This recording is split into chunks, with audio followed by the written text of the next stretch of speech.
Okay, so welcome back everyone for the second week of the summer school. So we're very happy to have Joan Bruna, who is an expert in signal processing and the theory of deep learning, and he's going to tell us about what we know and also what we don't know about the theory of deep learning. Okay. Thank you, Seb. Thank you, the rest of the organizers, for inviting me here.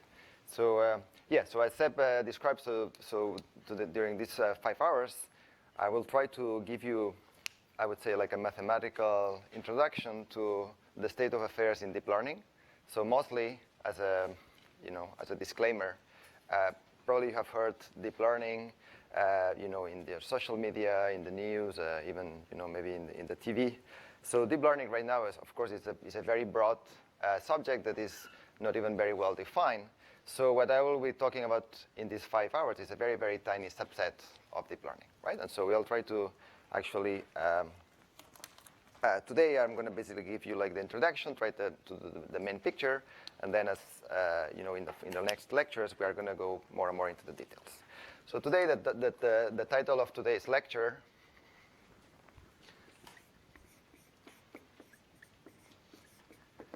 I would cut it. The puzzle, in the sense that, as you will see, typically in order to try to get some mathematical understanding of deep learning, what we see is that the first challenge, the first difficulty is that there seems to be like different difficulties from different areas that have to be treated together, right? And that's this notion that maybe there's some pieces on there's a big puzzle, right? And there are some pieces that we kind of feel what we should do to solve them, but some pieces are still like they don't match very well, right? So today we are trying to understand what is about this puzzle. Okay. So as I said, the first important point is that we are mostly going to be focusing on what we call the supervised learning. Okay, so this is actually gonna, completely forget and completely ignore many like hot areas of deep learning. For example, everything that has to do with the generative models, that's not going to be for us. Everything that has to do with adversarial learning, we are not going to touch it. Probably have heard this like hot word right now that is called like a self-supervised learning.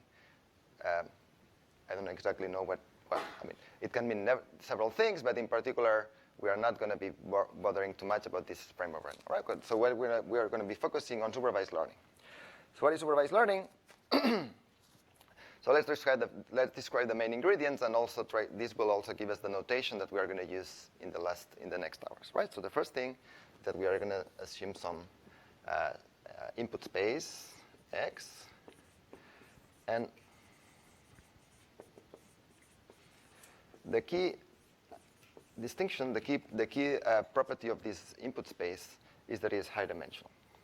Okay, and so this is actually going to be kind of, I would say, like the fundamental, like the starting point of why you should be actually worrying and caring about this problem from mathematical side is really the fact that all the challenges that come from this high dimensional aspect. Okay, so think about this X. So for example, if you think about, like computer vision. So how could you think about this input space X? So this would correspond to the space of all possible images that are defined on that grid, right? So if I have, let's say, square root of d times square root of d, here I have d pixels, right? So you could think about X as basically being the Euclidean space of dimension d, right? And so d is of the orders of the millions, right? I mean, if you have like, 1 megapixel camera, you already have like 3 million degrees of freedom. So think about this as a super high dimensional space. So that's the space. And then on that space, we have some data distribution, right, that we can call nu, which is think about this as a probability distribution.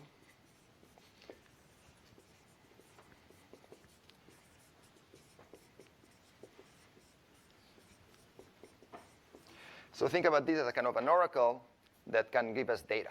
Right? So if I basically collect a new image from the world, I'm basically sampling from this probability distribution nu.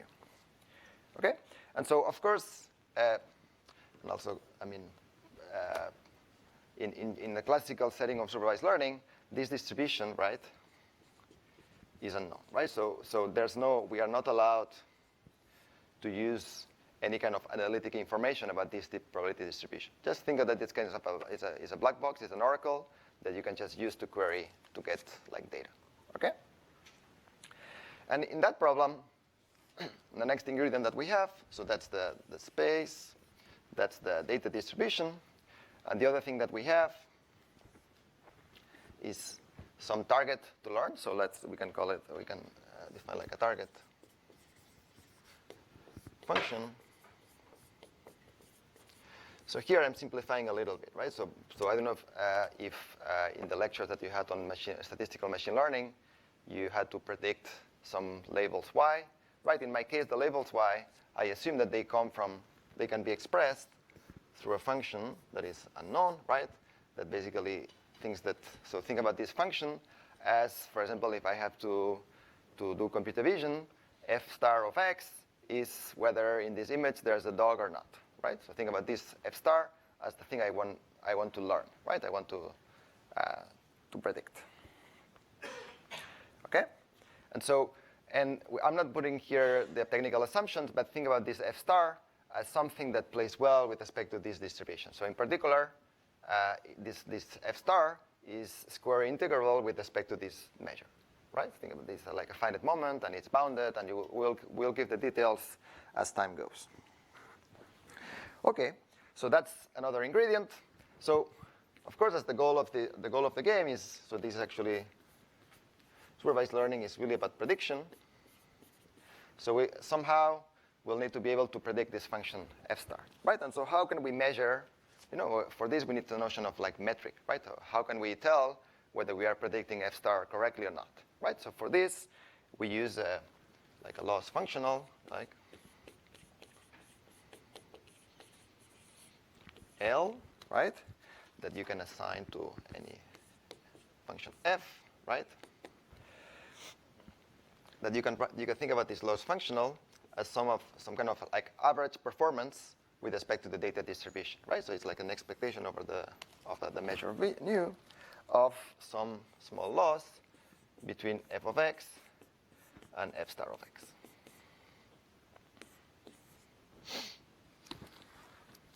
Okay?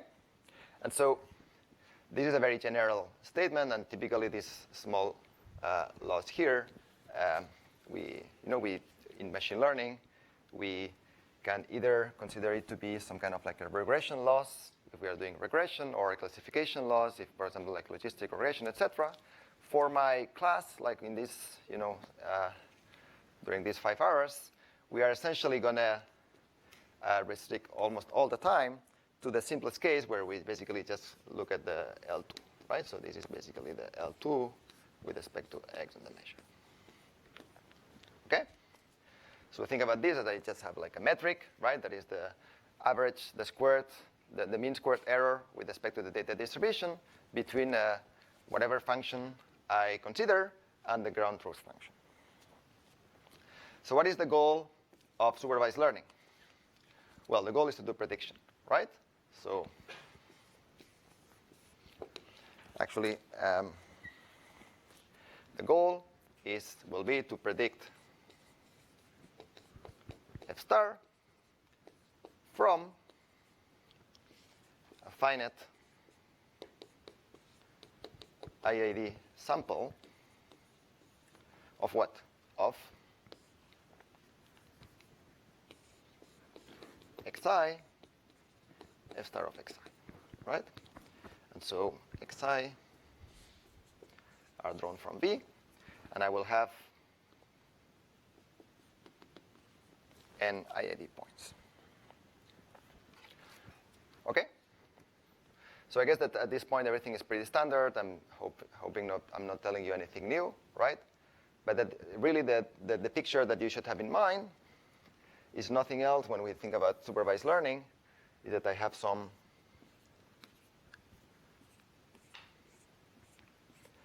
points, x1, x2, etc., from this ambient high-dimensional space x, and I know the value of the function at these points, right?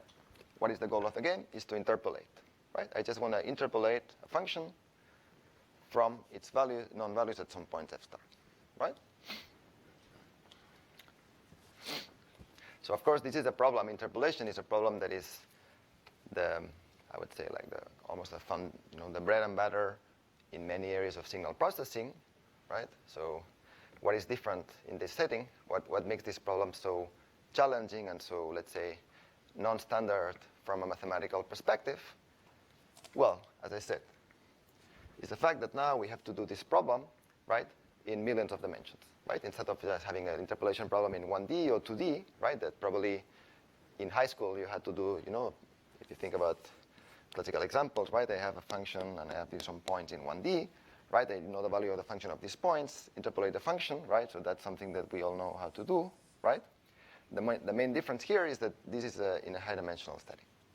Okay, but the problem, in a sense, is really classic, right? It's like the most classic problem in signal processing is just to do prediction. So how do we formalize the procedure, like the algorithm, to solve this problem, right? So what will be our procedure to try to do that, right? So for this, there's again, like a standard framework that I guess also you covered in the statistical learning class that is called the framework, what it's called like the empirical risk minimization. So what is this empirical risk minimization? So for this, I consider a functional space F, right? So F is going to be a space. Basically, F is going to contain functions that go from X to R. It's going to contain a certain subset of functions, right? So consider F to be my hypothesis or hypothesis class, right? So basically, this is my model. And so let's assume for now that so that's one part, that's one ingredient of the learner, right? Is basically what is the language, what are the class of functions that I will try to test to see, how well do they interpolate. And I need something else, and I need to be able to measure some, so this is a space of functions, and this space of functions comes with a notion of complexity, right? So for f in f, right, this is going to measure the complexity of f, right? So of course at this point I'm just writing it in quotes, right? So for example, if I ask, in a classical functional analysis setting, if I give you a set of functions and I want to measure complexity, what would be a natural strategy? What is an example of a structure that comes with a notion of complexity? If I ask a question to the audience. For example, the polynomials would be the degree, and more generally, right, there's something that's called like a norm, right? So if I have a space of functions, sometimes I can augment them with a norm, right? And once I have a norm, I can think about the norm as a measure of saying how complex is this object, right? So the norm of a function tells me how complex it is, for example, right? So that's one example. Norm is a nice thing because now what I will try to do is, the idea is that once I have a norm, I have a way to kind of organize my hypothesis class, right? So think about the space of functions as something that is very large, right? That would be the space F. So what would be the simplest function in that space? Right. I mean, in terms of, if I think about this function, this is a complexity measure. So think about this. For now, let's think about this as some kind of a norm. Okay? So in particular, I could look at the zero function, right? So that's the simplest function in my class, right? Now I could say, okay, if I want to look at the next set of a bit more complex functions, a bit, maybe if I just have the hypothesis class that is zero, I'm not going to go very far, right? I cannot predict many functions with just zero, right? So I need to maybe consider a slightly larger set, right? So maybe I consider a set of functions here, the set of f's in f, such that the complexity is smaller than a certain gamma, like a certain delta, right? So as I change this radius, right, I'm going to be able to search for larger and larger functions, right? So in particular, here I'm going a bit fast, and I kind of introduce you a little cheat that hopefully no one noticed, right? Is that once I'm saying that the function space comes with a norm, right, I'm already bringing into the picture a lot of structure. In particular, what happens with the ball? So if I look at if gamma is a norm, right, and I look at this set, what is the nice geometric structure that this set has? So there's something very powerful about norms in Banach spaces, in norm spaces. That is that the ball of a vector norm is always convex, right? And now we can leverage many of the things that Seb described, I guess, in his lectures, right? It's like, in other words, once I have the luxury to optimize in a convex set, I'm happy, right? Because there's a lot of structure that comes from there.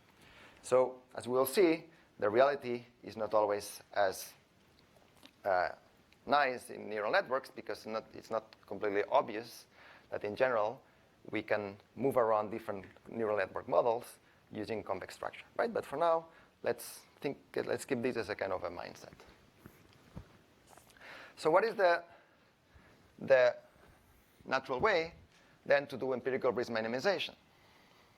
So what are the things that I would like to do? So as I said, I want to be able to interpolate the data, right?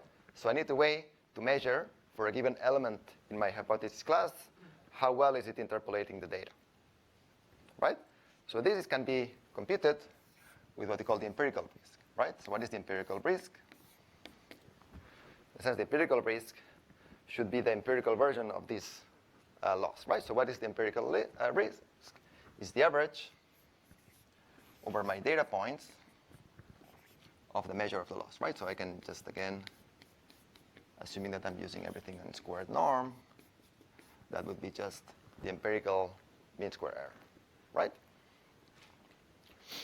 So what would you like to do? We'd like to find f that minimizes this error while being as simple as possible, right?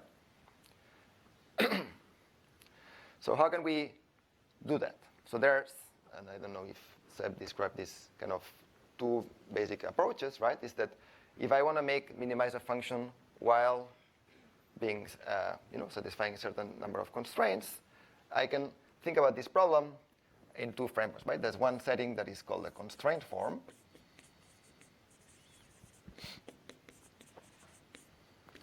Right, which is minimize for the functions that belong to these balls. So here, let me call this ball f delta, right? So f subscript delta is the ball in the function space of gamma delta, right? I just want to minimize this function, right? So this is the constraint form. But it turns out that, defining algorithms that solve these kind of constraint problems is not completely trivial. And in particular, there's another form that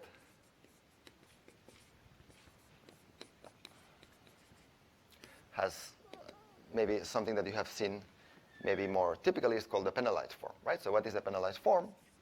Now we minimize over the whole space, right? We minimize the empirical risk, but then we pay a price by going far, right? By basically having the ball going far. So how do we measure the price?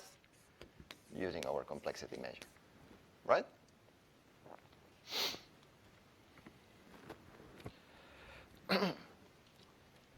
And there is actually one framework that is particularly, let's say, relevant for what will come later in the lectures. There is a variant of C prime, right? Which basically says, well, from the setup that I gave you here, right? The observations that I give you, right? F star, right? They have no noise, right? This is contrary to many settings in signal processing, where typically when we measure something from the world, we never have the structure that we care about. We always have the structure plus some noise, right? In machine learning, most of the time, there's no noise, right? So the question is, this observation really tells me that the function I care about really has the value that I observe, right? So this suggests that, almost like a necessary condition that I would like my output to produce is that it has to interpolate, right? So in particular, we can think about the kind of it's like a variant of this guy that some people in the literature call like interpolant, right? So what is the interpolant? Would be, well, give me the least complex element in my hypothesis class that interpolates, right? So amongst all the deltas that I could choose, right, that minimize this function, I want to find the first one where this thing is 0, right? So this would be expressed like this. It would be you want to minimize gamma of f, right, over all the points, then subject to f equals 0, right? So this is the condition that interpolates. Okay, so in particular, this is equivalent that f at xi is f star of xi for all I, right? Any questions so far? Yes?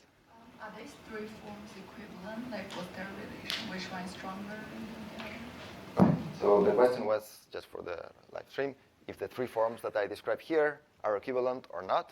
So they're not completely equivalent in the sense that if I want to find the solution of this problem, I need to query a sequence of problems of penalized form, right? So I cannot completely translate one into the other, right? But it's true that there is a correspondence between basically the radius, like how much do I need to make how large do I need to make the radius with respect to this lambda parameter, right? And just to give the kind of the qualitative answer, if I want to make, so basically if I make this thing, so if I make lambda very large, what's going to happen? I'm going to indirectly enforce delta to be small, right? So this thing is going to play a lot of right? And if I make lambda smaller, so in other words, if I change lambda, right, I'm interpolating, I'm basically changing implicitly the radius that I'm considering, right? But to get actually the one-to-one correspondence, it's not explicit in general. Okay, so that's I hope that so far nothing here came as a new thing. So there is in this framework, now we can state, as my colleague Ben Brecht calls it, what we call like a fundamental theorem of machine learning. So what is the fundamental theorem of machine learning? It's basically the theorem that relates the empirical risk minimization with the thing that I care about, right, with the prediction. So what is the fundamental theorem of machine learning? So let's assume that, just to set it in simple forms, that I can solve the constraint form, right? That I'm focusing on the constraint form, and let's say that I find f hat, right? That is in this f delta, such that, so the empirical loss of this guy is at most epsilon away from the minimum for f in f delta of L hat of f. Okay, so let's try to unpack this notation, right? So let's try to say this in words, right? So let's assume that I have an oracle, right? So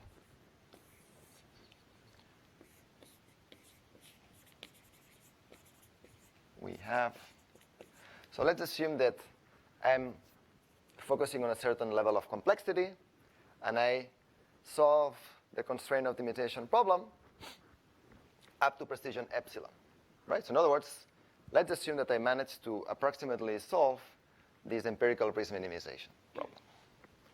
Now the question that this fundamental theorem of machine learning asks is, how good is this predictor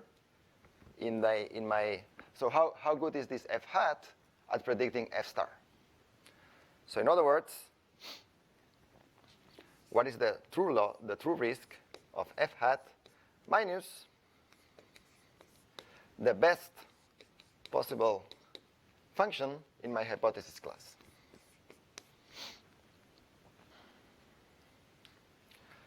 Okay, so this fundamental theorem is in fact just basically proven by adding and subtracting terms. So it's in a sense the proof is in its own statement, right?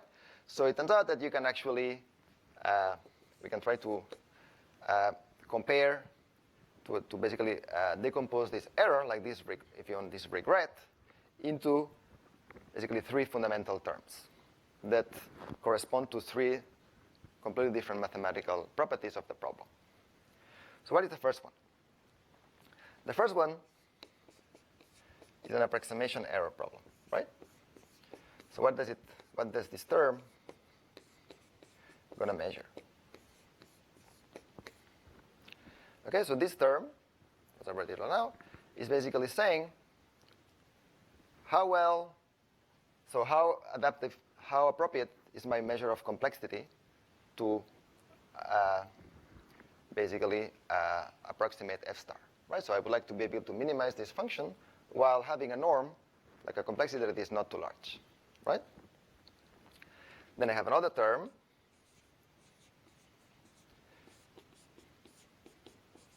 that is going to measure the impact of having the empirical loss as opposed to the true loss, right? So this is basically a term that measures the uniform deviation of the empirical loss with respect to the true loss, right? And it's uniform because I'm taking the supremum over my ball. And the last term,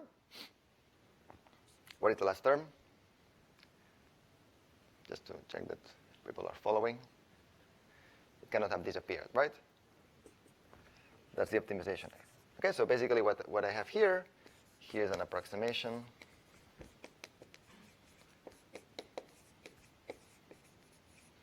Error. Here what I have is, we can call it a statistical error if you want.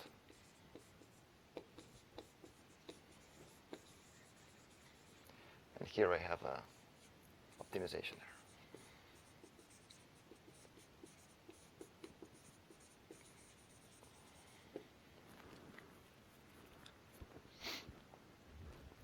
So basically, this way to think about machine learning, like at least this way to think about supervised learning, really illustrates why we need to be able to do well several things at the same time. If you want to succeed at this problem, we need to make sure to find functional spaces, hypothesis class, where the complexity, so we are able to actually, so before, let me just try to give a few comments, right? So the first thing that we can observe from this decomposition is here we have a free parameter, right? So everything that I described here, there's one free parameter, which is delta, right? So what happens if I play with delta? So of course, if I play with delta, I'm going to have a trade-off, right? So what is the effect of having delta that is too small, for example?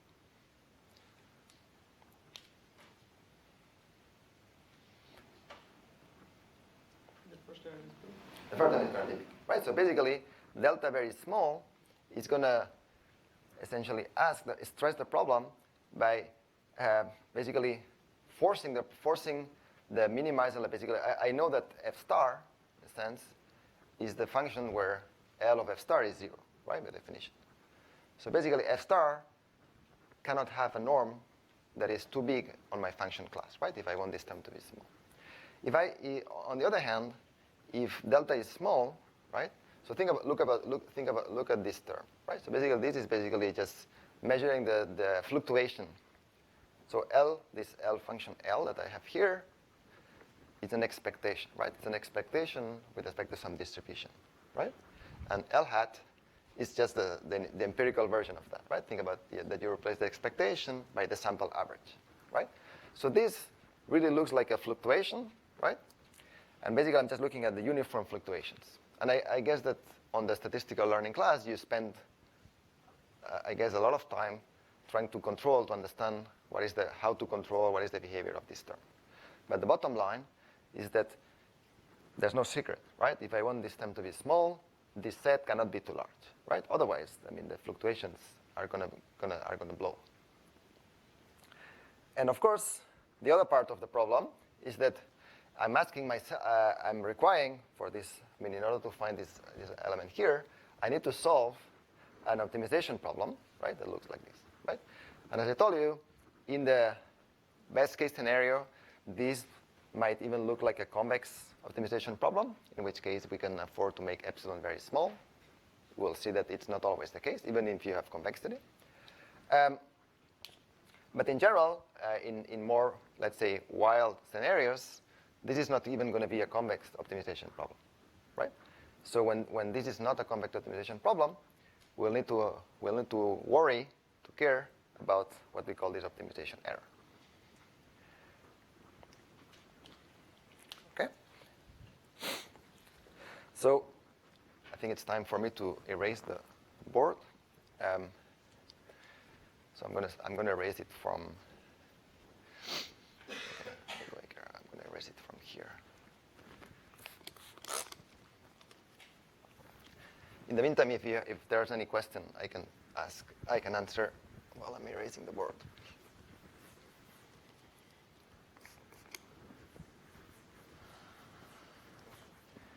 Yes. Is it correct to think about epsilon as sort of the inherent risk of making an approximation of this true unknown function? Well, that's a good comment. So the question is whether we can interpret this epsilon as It's like the inherent risk of making any approximation of this unknown function. Maybe if I could say it a bit more precisely, so this epsilon essentially illustrates that, basically it illustrates how much are you willing to spend, right, in resources to minimize a quantity, right? To basically think about this really as a purely algorithmic question, right? I need to solve this problem. I need to find minimizers of this function, right? And so, of course, if you could afford to have like let's say an exponential time algorithm, you could just try, you could just sample all the points in your space and then look for the one that minimizes, right? Would you want to do that? Well, this basically, the answer is it depends, right? It depends whether you can afford to make epsilon. So basically, here you have an error, right? So here you have 3 errors, right? So as long as the dominant factor, the dominant term is epsilon, then the answer is yes, right? Maybe it's better to consume resources to try to make it lower. But maybe there will be a point in time where, it doesn't matter to reduce this by a factor 2 because this term is already much larger, right? So this is so actually, let me put, of course, some references here. So there's one of the important reference for this is the seminal paper by Boutou and Bousquet, which was from 2008, I think, RIPS. And then this is a classical decomposition that you can also find in the Ben David book and Shalef Schwartz. Okay. So I was erasing here.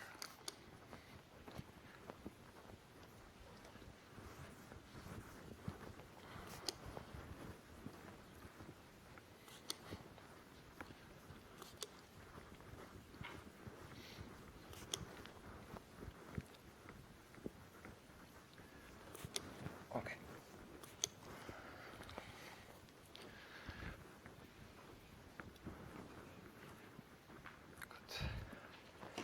Okay, so now with this setup, essentially we can summarize all these traits. What are the kind of the big questions on the kind of puzzle? Like what are the big questions? Okay, so the big questions are, of course, the approximation,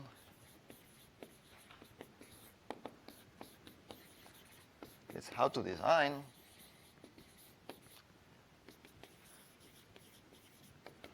good spaces or functional spaces F to approximate F star in high dimension. Okay, so it turns out that this question we don't really know the answer to. Okay, we are going to spend some time today and tomorrow trying to describe what we know about this question, right, the approximation question. And of course, the other one that is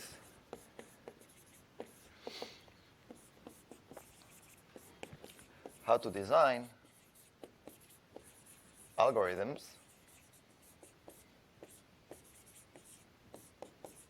to solve the empirical risk minimization in general, right? So for the second one, it's a big question. Probably you already know the answer to, right? I mean, if you think about what are the algorithms that people use in deep learning, there's only one, right? Which is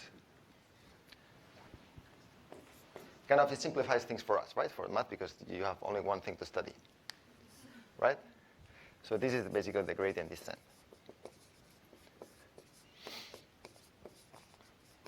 Okay, so this big question essentially boils down to try to analyze gradient descent in a bit kind of wild conditions, in particular something that involves some amount of non-convexity. And the first question, right, is actually pretty profound. And maybe for just to illustrate in the rest of this lecture today why this first question is actually profound, we can spend some time describing something that kind of motivates the whole thing, which is something that is called like the curse of dimensionality, right? So I've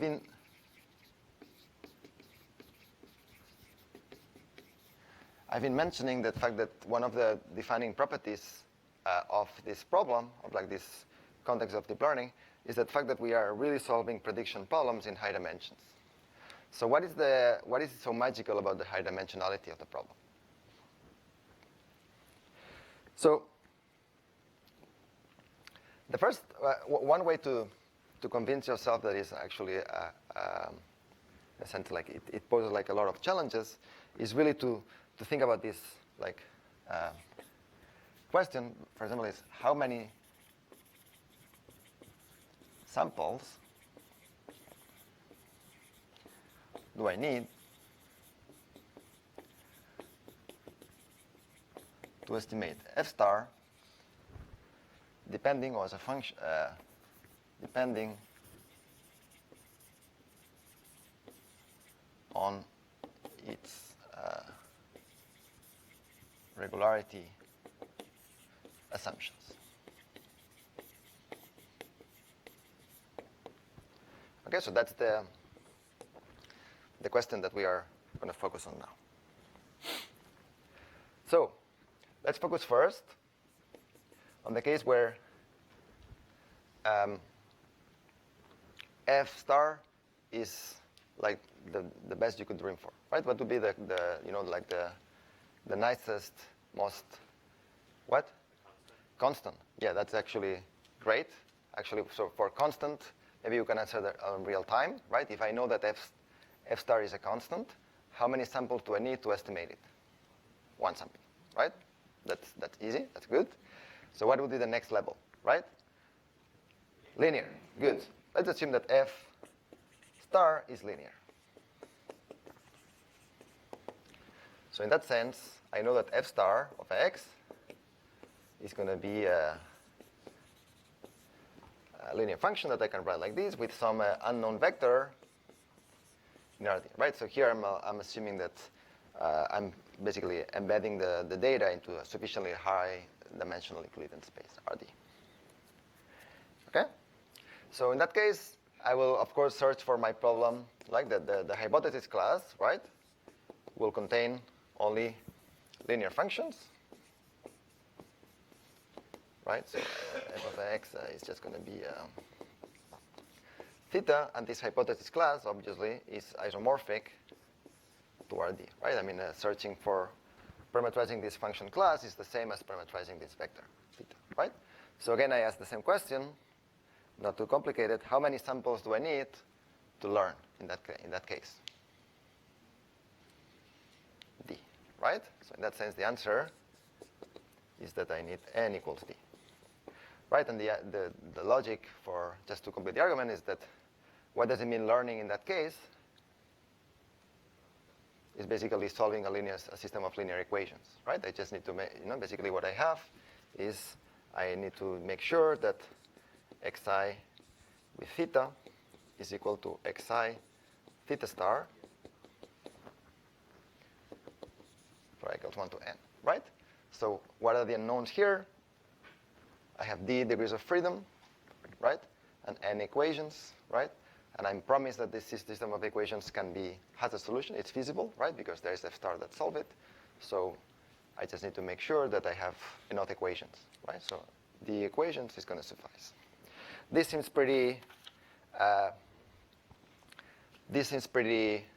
harmless, right? Pretty simple. But obviously, my assumptions, my regularity assumptions right now are completely crazy, right? I mean, this assumption is completely crazy, right? I mean, I'm basically, so one could argue that here the high dimensionality of the problem is completely transparent, right? It's completely hidden, right? Because, the space of linear functions is not too large, right? It's basically, I have d degrees of freedom. So what happens if now I replace the fact that, so think about a linear function is a function that is smooth, regular, at the global level, right? I mean, there's essentially, if I know the function locally, I automatically know everything about the global behavior of the function, right? So what is the equivalent of, what is the local version of this problem, right? So now suppose that f star is only like locally linear.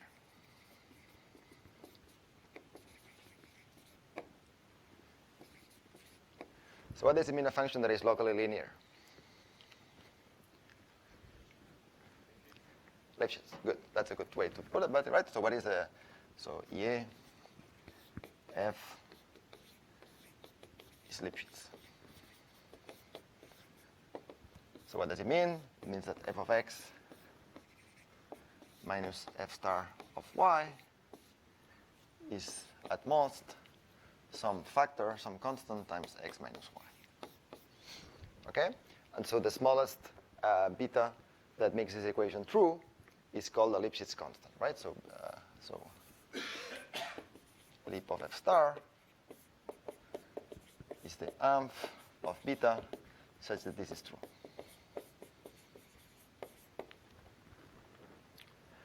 Okay? So now, if I have this assumption about f star, what is my corresponding hypothesis class that I should consider?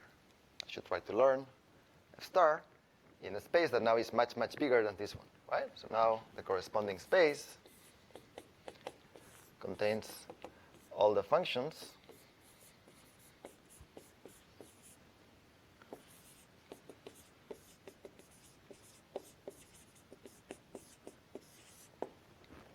that are Lipschitz. Okay? So it turns out that this space, I can make it into a Banach space by considering a norm. That basically, what is the complexity of the function in that sense? What would be the corresponding measure of complexity? The Lipschitz constant? Yeah, essentially. It's not technically correct. You have to make something like the Lipschitz constant, and then something that has to do with the supremum, like the value of the function divided. I think that's something like this, right? Basically, but think that morally, the complexity of the functions in that space is how smooth they are, right? The Lipschitz constant. Okay. So now, what do I mean by predicting? So how can we now formalize the property that we want? what do we want? What we would like is that for every epsilon, so now the question is how many samples do I need to learn f star, right? But here, we need to quantify this a little bit more precisely, right? So how can we quantify it? I can ask the following. For every epsilon greater than 0, what I would like is find f in this function class such that f minus f star is smaller than epsilon, right? According to our data distribution. Yes? It's a very weird norm that it depends on the infinity norm of f. I mean, moving f star by a constant really shouldn't affect the way you approximate or so you can get, I mean, in a sense, like you can morally think that the complexity is the Lipschitz constant. I think this is just a technical thing to make this thing into a norm. But you can actually remove the mean, right? The mean doesn't really carry a lot of information, okay? So yes, so of course the question is find f from n IID samples. Okay? So now the question that we are asking is what is the link between the error, epsilon, and the number of samples that I need, right? So this is something that is called the sample complexity, right? So this is really something that quantifies if I want to make the error twice as small, how many more samples do you need to give me?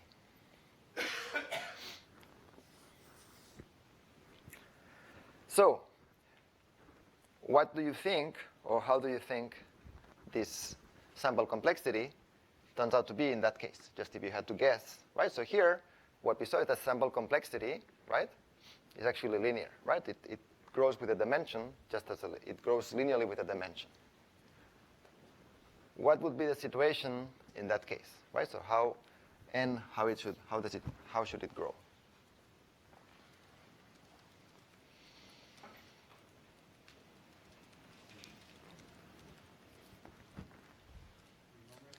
What? Polynomial? Yeah, why not? Any other hypothesis? So look at the title of this section, right? This is like a curse, right? So a curse is something that basically reflects something going bad, right?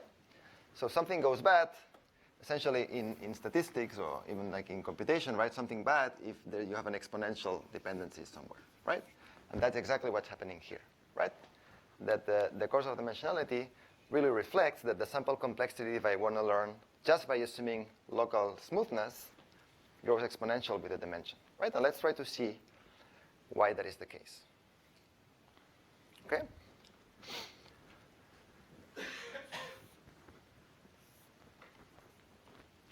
So first we can look at the kind of an upper bound, right?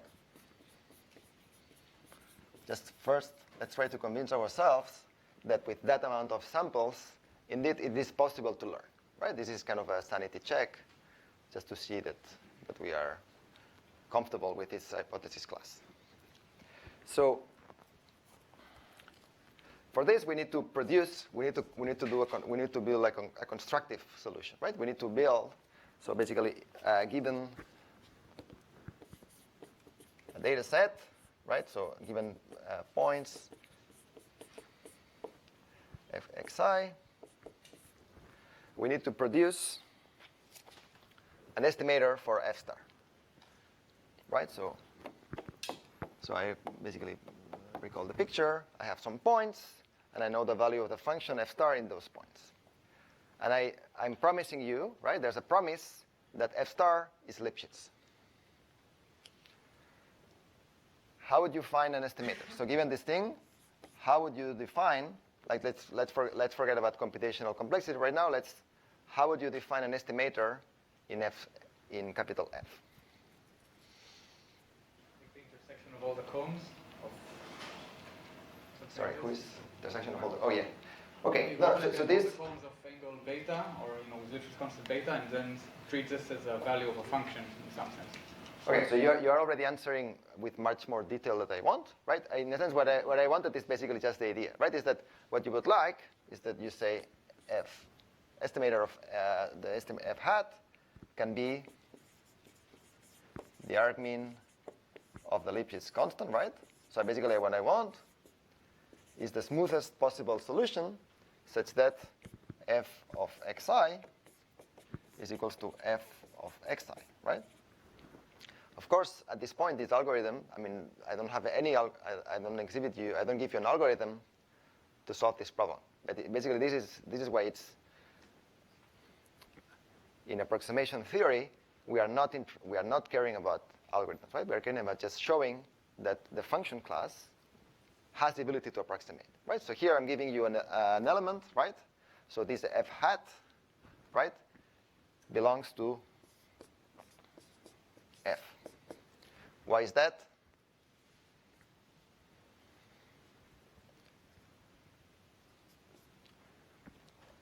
How do I know? Why do I know that f hat belongs in the family?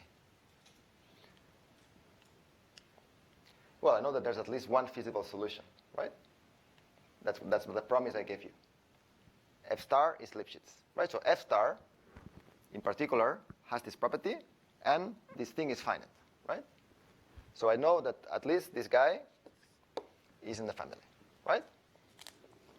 So now so this looks like a reasonable candidate. Let's see how far we can push this idea. So now let's basically measure the error between f hat and f star, right? So that's what we need to measure, right? So what is the distance between, if we pick any x, between this guy and this guy, right? So basically I'm now giving you a point x that is anywhere, and I want to measure the distance between my estimator and the true value of the function.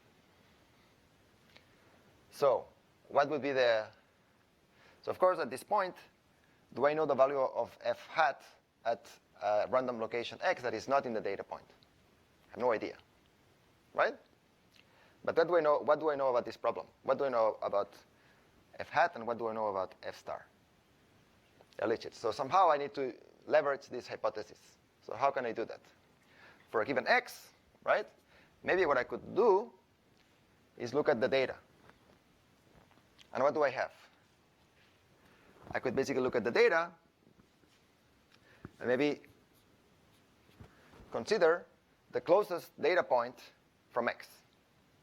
Right? Let's call this xk, x sub k, right? It's just the nearest neighbor of x, like the nearest neighbor amongst my point cloud to a point x.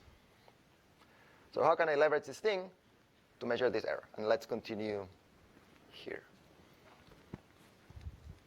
You have 10 seconds to think about it while I'm erasing.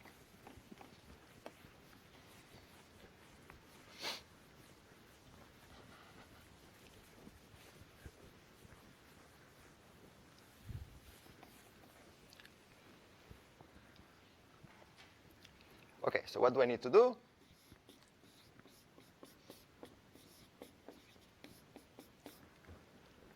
The absolute value. I apply a triangle inequality, right? I can look at the f hat of x minus f hat at x sub k plus f hat at x sub k minus f star at x sub k plus f star at f sub k minus f star at x. Yes? So what is this term? 0. And what is this term? Good. So there's a Lipschitz constant here of f hat that plays a game. And what do I know about the Lipschitz constant of f hat? Do I know an upper bound of this Lipschitz constant? Yes, it's the Lipschitz constant of f star, right? So I can bound this thing by 2 times the Lipschitz constant of f star times x minus xk. Yes? So now I can look at the error. So now what I need to do is look at this thing, right? F hat of x minus f star of x squared, right? Is this? I can do expectation where x now goes through the distribution. And what do I see? I see that this error, up to a constant that I don't care, right, is going to behave as the expectation over x drawn from the data of essentially x minus the nearest neighbor, right? And this is going to be something like this, right? This, well, doesn't matter, okay? Yes, times a constant that basically depends on something that does not depend on my hypothesis, right?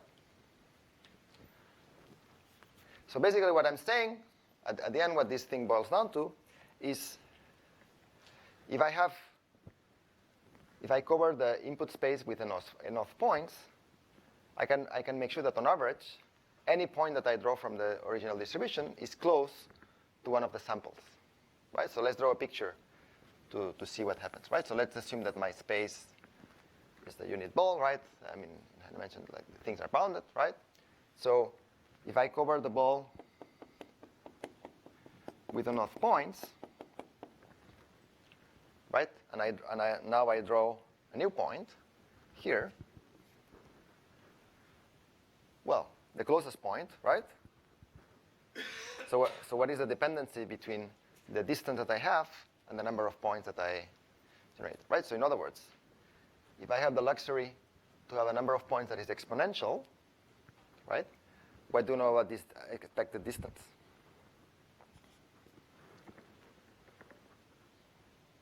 Epsilon, right? Not quite in that case, right? So here you can see, in a sense, in a very geometric and simplified sense, why, like the essence of this course of dimensionality, right? Is that because the Lipschitz functions are, the space of Lipschitz functions is, in a sense, is very large, right? Very big. And so if I want to make sure that I can learn, I can identify the right Lipschitz function, there's no free lunch, right? Essentially, what I need to do is observe enough points that I can leverage the Lipschitz hypothesis, right? So I need to cover a number of points that has to grow exponential with the dimension, right? So this is an upper bound, of course. The lower bound, essentially, you can formalize it by, and this will be my last comment, you can formalize it using what's called a discrepancy.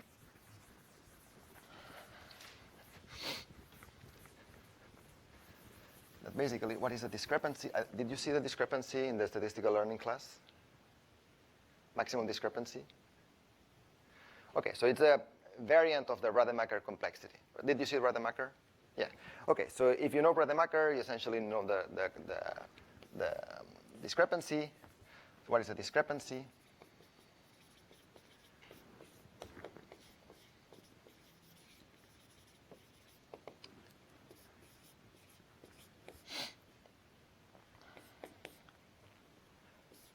F is the soup for the functions in the space of 1 over 2n, and this is the expectation of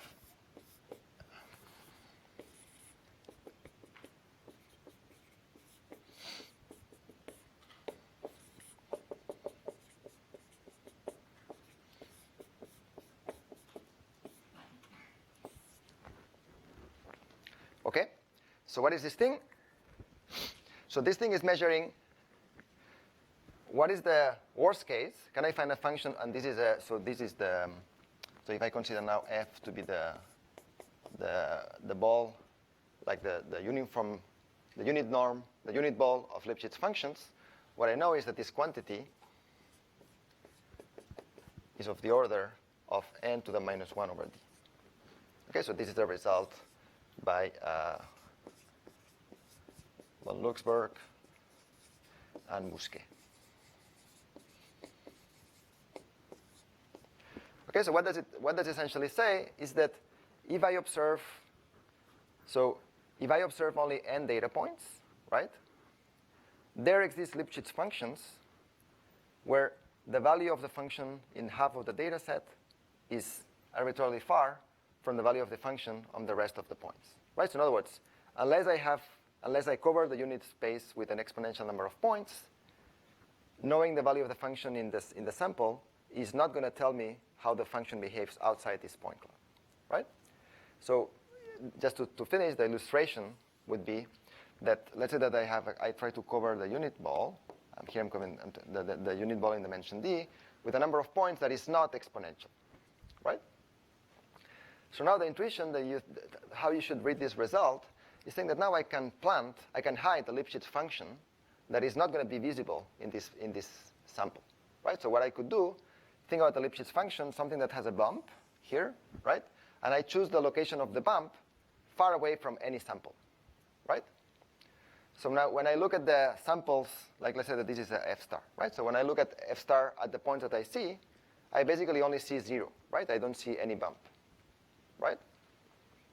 And the reason why I can plan this bump such that it's Lipschitz functions is only when I have a number of points that is not exponential, right? And this is what is described by this maximum discrepancy. So this gives you the lower bound. And so with that, I will conclude for today. And so tomorrow we are going to continue with approximation. And thanks.